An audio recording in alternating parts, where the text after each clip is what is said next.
know, put like warm compresses on our face. That I do love. I've only had one facial, and it was my favorite thing. Would they massage our head?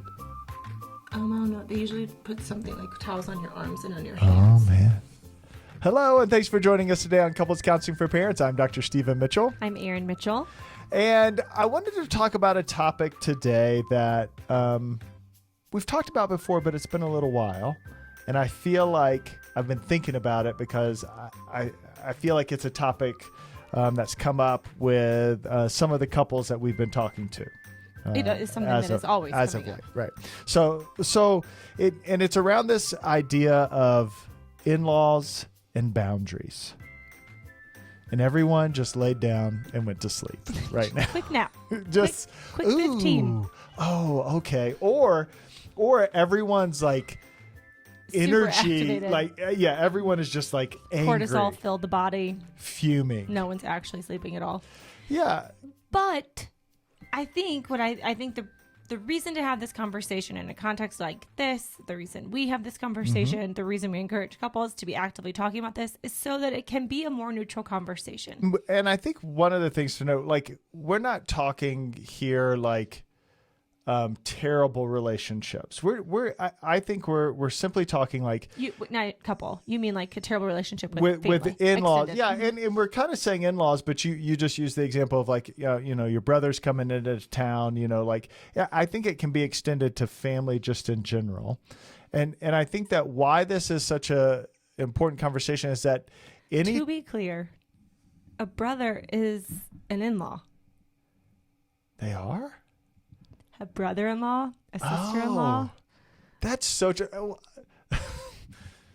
Sweet. I This just is learned another one of those moments where I wish we had sound effects. where it's like, you're No. I think no. I think when I think of in-laws, I think of like Parents. Parent, Right. yeah, Mother-in-law, mother-in-law, father- father-in-law. But you're right, brother-in-law, sister-in-law. Yeah. You know what? It's been a long day. Feeling a little tired. But we do also extend this to Thank family because you. you don't really say, Yeah. that's my uncle-in-law. Right. No, you're right. You're right. Well, I know. It's totally. I hope that entertained everyone. I hope everyone got a good laugh about that little oversight in my brain. Go ahead. Yes. So I think what I was saying is we're not necessarily talking about negative, like unhealthy relationships. Like I don't even like my extended family. I mean, we're talking like in normal relationship, healthy, like in normal, like healthy relationship, like two partners come into a relationship and they bring their families. And what that means is we all have to relate to one another's family, and that requires skills. Best of circumstances, there's still some communication that has to go into interacting with each other's family because they're new. It's a new relationship. No matter how long y'all have been around, there's a learning curve, and there's this is how your family does birthdays. Right. All right. Like, that's not how we did birthdays. Yeah. And just coming to understand that. And that happens through communication. And that doesn't always go well because it can feel like I want to put up boundaries, which means I want your family to stay away. Sure. Which is not what that's supposed to mean. It's trying to figure out the best way that we can interact with this extended family in a way that feels safe and authentic to us. Yes. It's sort of that, like, who's the we here? How do we want to approach this? How are we planning to go into this? Yeah. And so I think birthdays are a great example. I don't know why I kept saying that. But Well, yes. well, I mean, because it's just the little kind of normal, although birthday's not everyday kind of interaction. So if we say Erin's mom has some real clear ideas about how she wants to celebrate our 3-year-old's birthday party, and that can feel to Stephen like she's encroaching on how we want to celebrate said birthday. And here is the perfect example. So already the way Stephen said that, I'm like, my mom's not trying to control the party. You're right. just feeling Sure. like my mom wants to be involved, and that makes you feel controlled. She's just like, what's the plan? That's Right. not her controlling. You just are come from a family who didn't celebrate with extended family. Right. And it's just like, I just want us to have our own thing and That's not what you would do say. exactly what, your family would do. And My family's not trying to push anything on you. They're just trying to say, like, can we come? yeah, And you're saying, right. and that is how it could get sideways fast. Yeah, yeah. Some really normal desires from both people. It makes a lot of sense for your mom to want to celebrate her grandkid and have a lot of fun and enjoy that. And it makes sense for us to want to do that in a way that fits sort of our family. And I think that's the key. So us, like, who's the we here? Us, not Stephen versus me and my family, not me and my family versus Stephen, but like, Right. so how do we want it to look? Because I think that this is where this conversation can go wrong. Oh, the second time, because we already had one time. This is Right. another place the conversation can go wrong. Sure. What was the other time that we just The way had? you brought it up, like your mom is trying to control, and I'm like, she's not trying to control. She asked yeah. what time dinner is. Okay, yeah. So now the second Thanks time. for paying attention. Sorry. I it's been a long day or something. I'm a little. I think you're getting sick. You think so? Yes. I feel sniffles coming. What? What? So I think you didn't like the sniffles. No, I really did. Go ahead.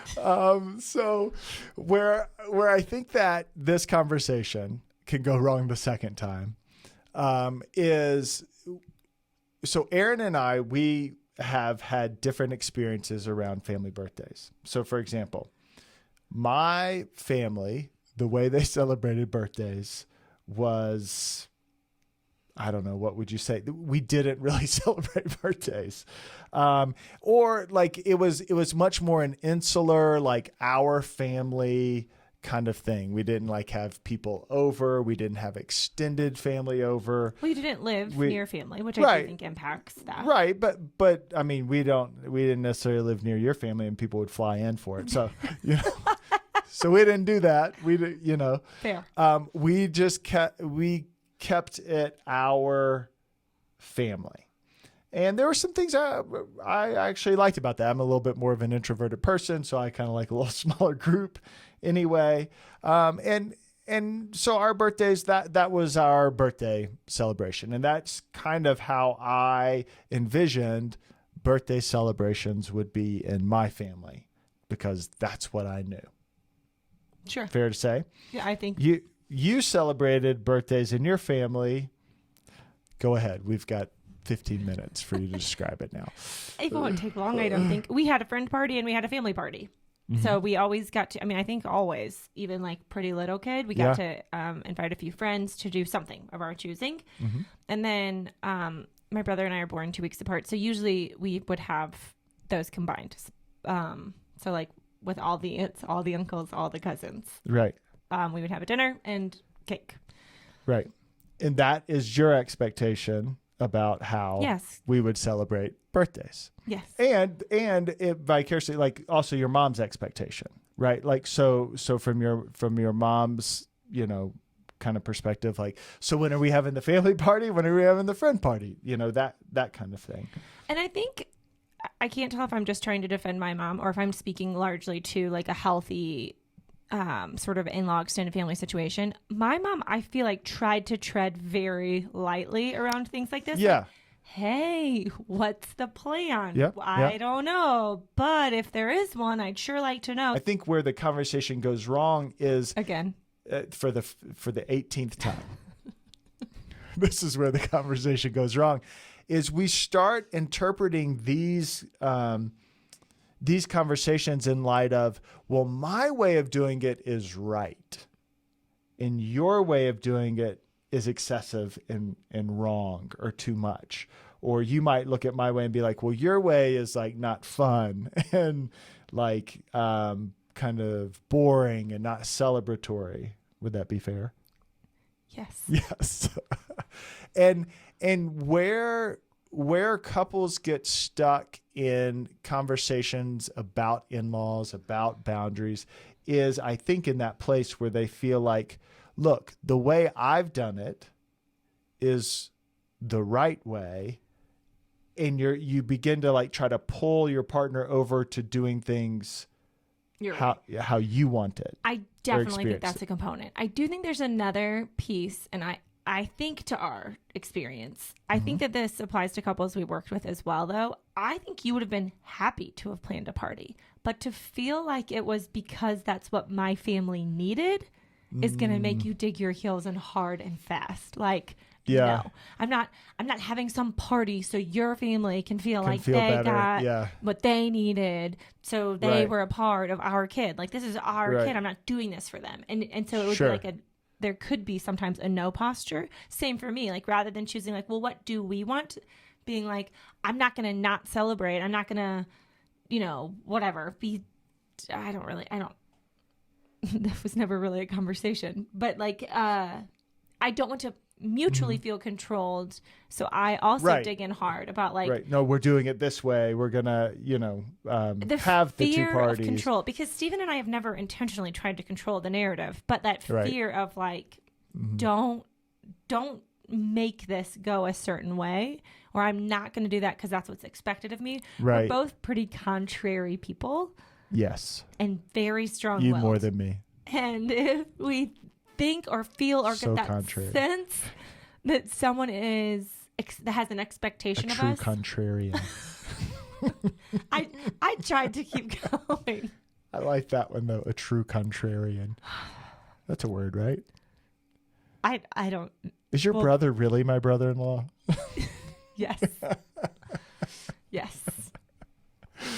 But yes, I think there can be that sort of Fear of control. So you start saying no to things, or you start giving people labels just out of that fear. And I think it's Yeah. really hard to make good we decisions from a place of fear. right. So like, what are we actually talking about here? What we're talking about is, how do we want to celebrate our Yes, How old did you our say our kid was? 3-year-old. Our Yeah. 3-year-old's Our birthday. kid's not 3. I know. This was a long just- time ago. You just made this child up. I feel that. But I think to sort of come back down, like, and then how should we communicate that to our families? Do we want? Yes. Oh, I like that. I like that. There's that idea of how can we join our mutual experiences to create something that we want as a family, and then how can we communicate that to our families as a unit, as a team, not like, well, we have to do this because you need this, or we have to do this because I need this. And to be honest, I think a lot of in-law family dynamic conflict, extended family conflict, comes from unclear communication on both sides. between partners about expectations. Yes, but I Yes. do think it often starts here, and it's fuzzy here, and so Yeah. it's really fuzzy going out. And I think of my parents, I think of your siblings who have been like sincerely perfect intentions about like trying to understand a decision or what the plan is or whatever, and because we don't know, our communication's really bad Yeah. outside, and so things feel like there's a lot of noise all over because there is. Yeah. So I think clear, good, healthy communication here, and then going out, I think alleviates a lot of anxiety. Yeah. All the way around. Way for couples to approach this in an effective way, thinking through like, hey, in your family, when you celebrated birthdays, what did you really enjoy about how your family did it? Like, what do you want to make sure that we like keep in like our family history, our family process of celebrating birthdays? I like this. And then in that way, you can get at the idea of what are your expectations about what this looks like? Here's what I like about that. And then here's, I think, a little bit of what's sticky about that. What I love about that is that's what we're actually talking about. Like, I think that's what we're trying to actually talk about. Yes. What I think is sticky about that is immediately I'm like, well, yeah, that would be great if that's how we did the birthday. But I also said that I only wanted your parents to come to the hospital after the baby was born for 25 minutes, and you let them stay for 2.5 hours. So it doesn't really matter what I want. Sure, seems like there's some resentment there that you should work through. No, I get that. But I'm just saying, like, that is how this simple conversation, because there Right. always is history. And even if, go ahead. but I think there's a second part to the conversation, because what we're talking about is having the conversation in a new way. Correct. So yes, you have to be aware of there can be some of that baggage, but So I'm just saying, like, when does that get to come up?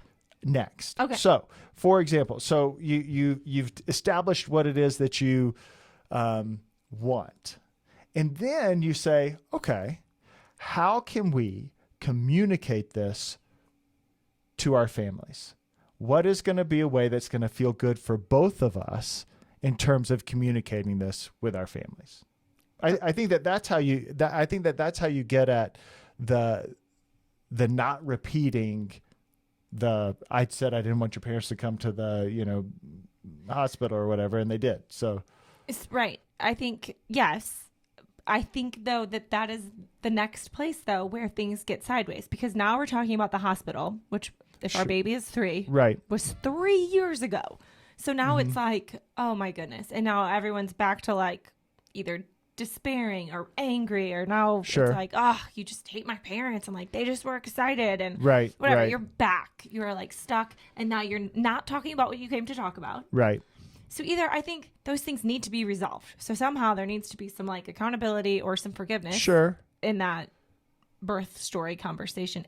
Or if that can't happen in that moment, we have to stay on topic. So we have to agree, you're right, that was a disaster. I But don't how do we want that this right. to go. I don't want that to happen. Like this is why we're having the conversation in this way, so that doesn't happen again. Correct. It's like if the family sees that you're on the same page, there's not much to Wiggle. to push back on or to be confused about. Because I really think that's what can happen is like your family can get confused and like, well, you said this and then you said this. Like, which one are we doing? And again, we are talking about, I think you used the word normal, which I think that's a relative word, but you mean Yeah, I like a don't mean- healthy interaction. Yeah, like yeah, family who genuinely wants to know, Right, and isn't right. trying to violate your boundaries. But it's just like, what's the plan? yeah, It'd be great to know one. yeah, yeah.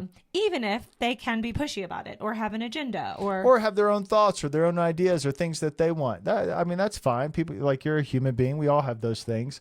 And I think then in terms of like how you communicate that together, when you said that word, like it doesn't mean you both have to be on the call or you both must be Sure. there in person. Like it doesn't, but like we are going to be clear about the language we use, and we're going to Yeah. be really respectful and say like, we really want to spend time with you, or Mm-hmm. it's really important to us that our pretend baby gets to have as many people there to celebrate them as want to be. You're right. Also, they're 3. That can be really overwhelming. So we were Right. thinking this would be a great way for you to get to be involved and for them to actually enjoy it, and not whatever it is. It doesn't really matter. Yeah. But where you're communicating in a very clear, but also way that like honors how you feel about that relationship. Yeah, yeah. And again, I think the key is you as partners communicating your expectations and being on the same page first. I like that. I think the other thing that is important to be very tender with is saying like what you fear about the other person's. Like I know, and I hope this is okay to share, but I know you've said in the past, like when your whole family is involved in our kid's birthday, my opinion can feel like it doesn't matter. Sure. Yeah. And that I care about that. How Stephen says that, like your family takes over, they're super controlling, is really different from Sure. I want to get to feel like I'm a part of it and like I get a say and where we get this. Yeah, and also my communication, like your family is controlling or always takes over. Honestly, a lot of that is about just my own fear, like my own fear, because I think you've ever actually said it just that way. I'm just saying yeah, these but- are the things that come out. right, because if you kind of like without that fear, you know what, like. Your family isn't that way. Your family's just excited. And they just like to celebrate. And that is a good thing. Like when you're communicating about my family, like one of your fears is like, I just want it to feel like a celebration. Sure. And I have a fear that if we Well, yeah, the way did you it the way you did described it, yours. it wouldn't be celebratory. Okay. I mean, that doesn't mean that you don't think my family is fun or terrible, curmudgeons. It just means like I fear that it won't feel celebrated. I fear that I could feel controlled. But if we actually hash that out, we don't have to fear those things. We can be aware of them. Yeah. So I think one of the things that helps with communication with in-laws about Any kind of boundary. any kind of boundary Right. like this is that getting on the same page as partners so that you can have that clear, effective, Proactive. joint communication with your family.